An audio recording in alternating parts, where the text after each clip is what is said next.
পবিত্র কুরআনের ৩ নম্বর সূরা সূরা আল ইমরান।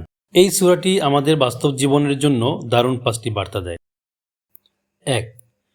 কঠিন পরিস্থিতিতে ধৈর্য ধরা এবং ঈমানের উপর অবিচল থাকা, কোনো বিপদেই হতাশা নয়। ২. একতা বজায় রাখা। আল্লাহ বলেছেন, আল্লাহর রজ্জুকে শক্ত করে ধরো এবং নিজেদের মধ্যে বিভেদ সৃষ্টি করো না। ৩. সঠিক পরামর্শ নিয়ে সিদ্ধান্ত নাও, আর একবার সিদ্ধান্ত নিলে পূর্ণ ভরসা রাখো একমাত্র আল্লাহর উপর।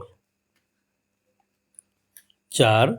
প্রিয় জিনিস থেকে দান করা, যা আপনার সবচেয়ে প্রিয় তা থেকে দান না করা পর্যন্ত প্রকৃত কল্যাণ লাভ করা যায় না। ৫. জীবনের প্রতিটি পদক্ষেপ কোরআনকে সঙ্গী করুন। ভিডিওটি ভালো লাগলে শেয়ার করুন।